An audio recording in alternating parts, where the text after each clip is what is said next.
Bismillahirrahmanirrahim. Assalamualaikum warahmatullahi wabarakatuh. Bertemu lagi kita dalam acara Skakes TV Dilan Digital Learning bersama saya Ibu Yuyun dengan pelajaran farmakologi. Sebelum kita memulai materi pada hari ini, lebih baik kita berdoa dulu menurut agama dan kepercayaan kita masing-masing. Berdoa mulai. Berdoa selesai. Oke, hari ini kita akan belajar tentang apa itu cara pemberian obat. Secara umum kan udah tahu cara pemberian obat itu melalui mulut, terus salep. Tetapi sekarang kita bagi lagi cara pemberian obat itu ada secara efek sistemik dan efek lokal. Ya, efek sistemiknya itu melalui oral, oromukosa, injeksi, implan, rektal, dan transdermal. Sedangkan efek lokalnya itu bisa berupa kulit, inhalasi, mukosa mata telinga, intravaginal, dan intranasal. Sekarang kita akan membahas satu persatu. Yang pertama kita bahas yaitu efek sistemik.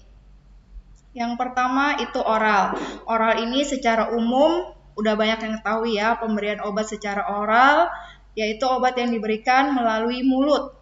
Ya, di sini teknik pemberian obat oral itu menggunakan berbagai jenis obat, bisa padat dan cair.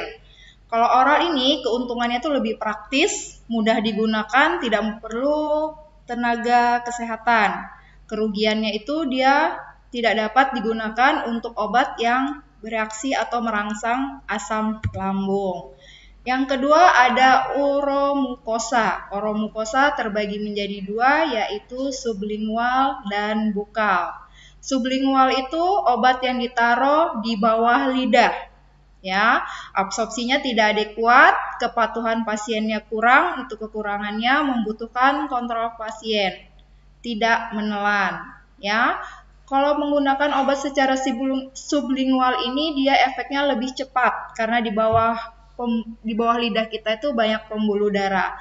Kebanyakan obat sublingual ini digunakan pada pasien yang mengalami nyeri dada. Ya, pada pasien jantung dibutuhkan efek yang cepat untuk mengurangi nyerinya. Salah satu contoh obatnya yaitu isosorbit dinitrat. Yang kedua yaitu bukal. Bukal itu obat yang diletakkan di antara pipi dan gusi. Selanjutnya kita akan belajar tentang cara pemberian obat secara injeksi. Cara pemberian obat secara injeksi ini ada 10 macam. Yang pertama subkutan, itu di bawah kulit. Biasanya banyak digunakan pada pasien yang mendapatkan obat insulin. Yang kedua intramuskular, itu lewat otot. Intravena, pembuluh vena. Pada intravena ini efek obatnya itu lebih cepat. Sekitar 18 detik udah bisa terlihat. Intraarteri pada pembuluh nadi, intrakutan, intralumbal, intraperitoneal, intrakardial, intraplural, dan terakhir adalah intraartikular.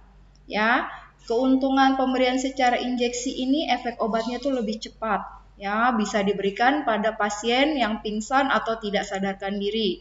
Tetapi kekurangannya obatnya relatif mahal. Kemudian dalam penggunaannya kita membutuhkan tenaga kesehatan. Selanjutnya ada implantasi. Implantasi itu berarti kita memasukkan obatnya ke dalam atau ke bawah kulit. Dia membutuhkan alat juga ya. Di sini kita juga membutuhkan tenaga kesehatan. Kemudian ada rektal. Rektal ini obat diberikan melalui dubur. Ya, melalui dubur pemberian obatnya bisa berupa enema atau supositoria. Tujuan memberikan obat ini ada yang berupa konstipasi, ada hemoroid, dan ada kejang. Jadi nanti masing-masing ada contoh obatnya ya. Kemudian pemberian obat melalui rektal ini memiliki efek yang lebih cepat ya dibandingkan pemberian obat dalam bentuk oral. Dalam pemberian obat berupa rektal ini dia efeknya lokal ya, terjadi di sekitar dubur. Kemudian ada transdermal. Nih, transdermal itu seperti salompas yang ditempel di bagian yang terasa sakit. Ya, sistem penghantarnya obat secara transdermal itu Pengobatan yang digunakan secara topikal dalam bentuk sebuah tempelan ya. Jadi seperti plester yang ditempel di bagian yang nyeri. Kemudian kita lanjut ke efek lokal. Efek lokal yaitu pertama kulit, sudah banyak yang tahu berupa salep, krim, itu secara lokal berarti hanya terjadi atau efeknya terjadi di sekitar yang sakit saja. Kemudian ada inhalasi, ya ini inhalasi. Di sini kita bisa lihat ada penggunaan inhaler dan tubular. Sini bisa lihat ya, jadi penggunaan alat itu hanya bisa digunakan untuk satu orang. Tidak boleh secara bergantian. Posisinya pun nanti bisa dilihat di gambar. Penggunaan inhalasi, alatnya harus tegak lurus dengan mulut seperti ini ya. Sama kalau tubular, dia bentuknya seperti botol. Jadi nanti dia ada sistem pengaturan dosisnya di situ, jadi nanti bisa dilihat dosisnya diatur, kemudian ditaruh di mulut. Habis penggunaan masing-masing dari inhalasi dan tubular ini harus dilap dengan menggunakan air hangat. Lanjut dengan penggunaan obat secara mukosa, mata, dan telinga. Karena mata kita adalah alat yang paling sensitif, mudah teriritasi, jadi sebelum penggunaan itu kita harus mencuci tangan terlebih dahulu. Kemudian kita bisa lihat di gambar cara penggunaannya, kemudian kita harus memiringkan kepala, mengarahkan mata kita nih ke bagian atas, kemudian diteteskan. Ya. Kemudian kalau mukosa telinga, posisi pasien yang akan diteteskan harus miring. Jadi tidak bisa tegak gini ya, harus miring. Nah, harus miring, dia membutuhkan teman juga untuk meneteskan obatnya. Miring seperti ini, kemudian diteteskan. Kalau tidak ada teman, misalnya harus meneteskan sendiri pun bisa, tetapi kita harus perkirakan dulu obatnya, tetesnya benar nggak. Nanti takutnya cuma berada di luar telinga saja. Ketika kita meneteskan pada obat tetes telinga, diusahakan setelah meneteskan kita jangan langsung berdiri tegak seperti ini. Jadi kita harus mereng dulu sekitar 5 detik supaya obatnya menyerap sampai ke dalam. Kemudian intravaginal. Intravaginal ini biasanya digunakan, obat yang digunakan ibu-ibu yang sudah menikah ya. Kalau untuk yang masih belum menikah tidak disarankan.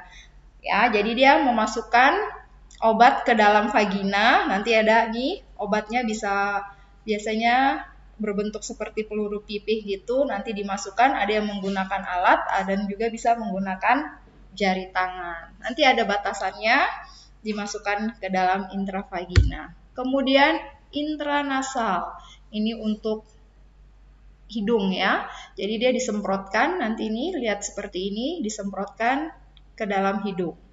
Ya. Sekian materi hari ini dari Ibu. Atas perhatiannya, Ibu ucapkan terima kasih. Assalamualaikum warahmatullahi wabarakatuh.